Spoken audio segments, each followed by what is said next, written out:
L'Arc de l'innovation, ce projet porté par un ensemble de collectivités partenaires, a pour ambition de créer une identité métropolitaine du Grand Paris, insistant sur le rééquilibrage Est-Ouest. Depuis son lancement officiel fin 2015, 600 acteurs investis dans l'innovation sociale, économique et urbaine, en lien étroit avec leurs quartiers et habitants, ont fédéré au projet. Mais qui sont-ils ?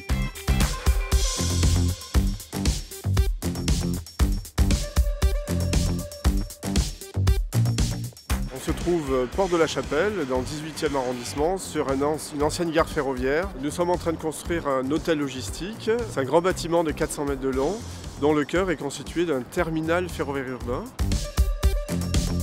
Ce bâtiment, effectivement, est un bâtiment HQE, donc haute qualité environnementale. C'est un bâtiment qui va recevoir notamment un data center en sous-sol. La chaleur du data center va être récupérée et réinjectée dans la boucle de chaleur. Alors on réinvente effectivement la logistique urbaine.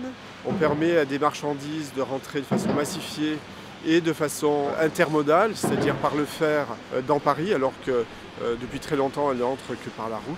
On essaie de réinventer aussi la partie agriculture urbaine, parce que la toiture va recevoir 4000 m² d'agriculture urbaine.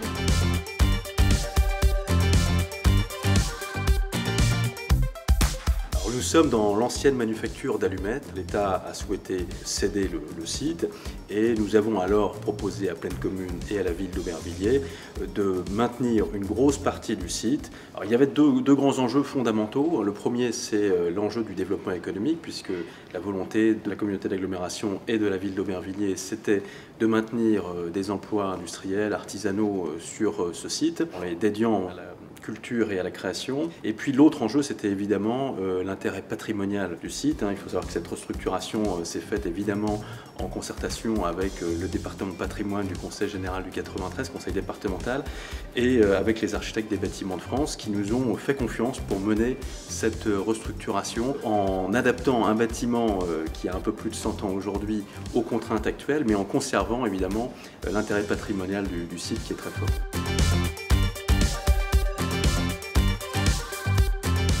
Alors nous sommes ici à Montreuil.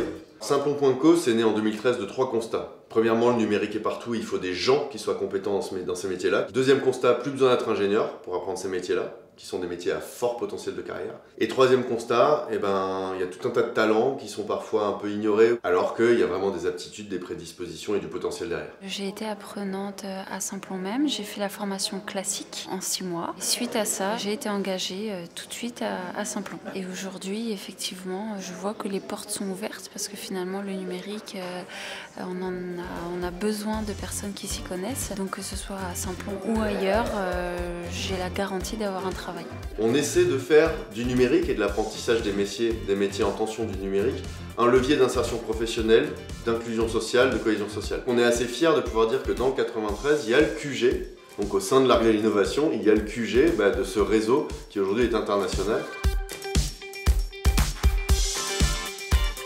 Le port urbain de Vitry est un port multifonction qui servira à construire dans un premier temps cette nouvelle ville productive, à répondre aux demandes à court terme de la ligne 15 du Grand Paris, à répondre aux demandes logistiques des entreprises qui vont rester et se développer sur le site, et une facilité de déconstruire, reconstruire la ville en ayant un bilan carbone le meilleur possible. On est là dans un site avec une vue assez superbe sur la Seine. Donc il est prévu que le cheminement vélo, aujourd'hui déjà très actif, soit maintenu, détourné pendant les périodes de chargement. Et puis ce qu'on appelle les quais usage partagé, dédiés à la logistique en semaine, peuvent être ouvertes aux loisirs, au transport de passagers le week-end. On est ouvert à tout soutien, toute idée qui viendrait de l'Arc de l'innovation à reprendre sur ce site-là.